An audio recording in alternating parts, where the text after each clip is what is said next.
So I almost had a major calamity in my 65-gallon tank. For several moments, I thought Fireball was going to die in my hands. Yes, literally die in my own hands.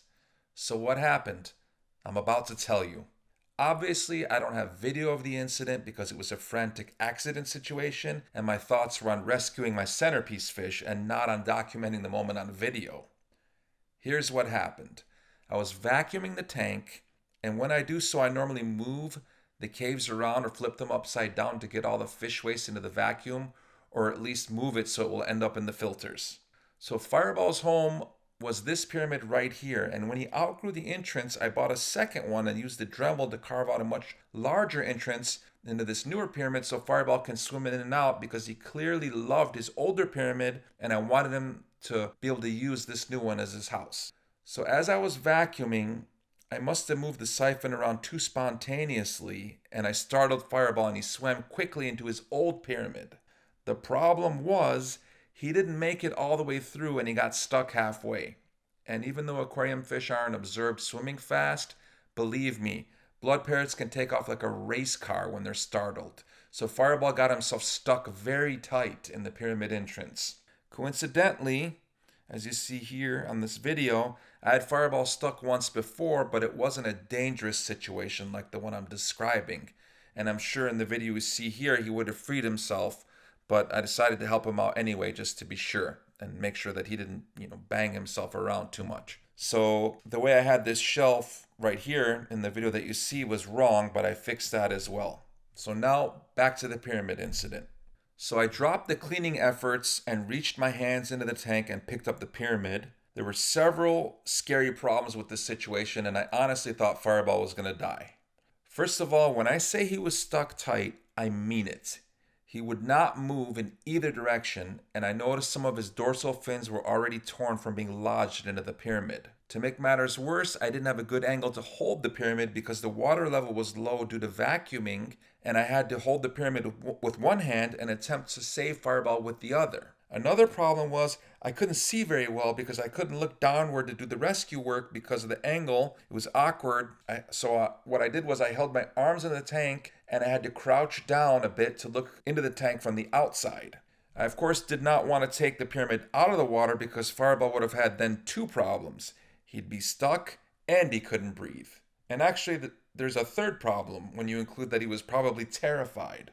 I had one other problem as well. I'm a former basketball player and I have very large hands, so precise or delicate work with my hands has never been something I was good at. I couldn't get my palm on Fireball due to my hand size, only my fingertips, which couldn't get a very good grip, and I didn't want to squeeze him too hard because I was afraid of injuring him myself. When I looked at the orientation of Fireball, I determined the best thing to do was to back him up because the hump on the top of him, his dorsal side continued to get thicker, meaning if he went forward, he would have torn some more of his dorsal fin and the meat around the top of his body. So moving him backwards seemed like the right thing to do. There was just one problem with that plan. Fireball clearly didn't want to go that way. I tried to grip him with my fingers, avoiding his eyes, and tried to slide him backward, but he was clearly resisting me and he had no intentions of backing up. I was very apprehensive about moving him forward because he may have gotten stuck further to the point of no return. He already seemed hopelessly ensnared. So as I continued to try to slide Fireball out backwards, he seemed to accelerate forwards and fight me. Clearly he wasn't having it. So I did the only thing I deemed possible. I forced Fireball forwards, and believe me, it wasn't easy. It was roughly 5 excruciating minutes until I finally pried Fireball loose and he escaped and twisted his way forward and back into the water column. It was a rough day for sure. His dorsal area looked damaged and I'm sure he was traumatized. I checked on him several times and to my amazement, all of his injuries were better in a couple of days. I was very surprised, by the way, with how solid Fireball felt in my hand. Blood parrots really have a lot of armor. I don't think the typical aquarium fish could easily hurt them. Also, his fins were much more bony and prickly than I would have ever thought. Even the pectoral fins, which look flabby, they were actually very sturdy feeling. I used to think those side fins were a weakness for blood parrots. I thought they had a composition similar to, human eyelashes, but they actually felt like very durable fins, which was kind of astonishing.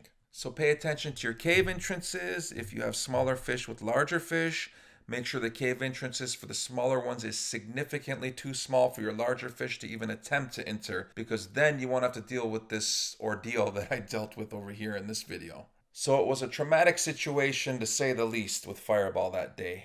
Thankfully he was okay, all of his fins healed, and I did learn an important lesson about caves and hiding places with respect to keeping pet fish safe. Comment below. Please don't forget to thumbs up. I never seem to get those from people. I'd greatly appreciate it because it helps.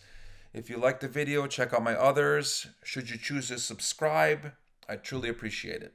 Thanks and hope to see you again.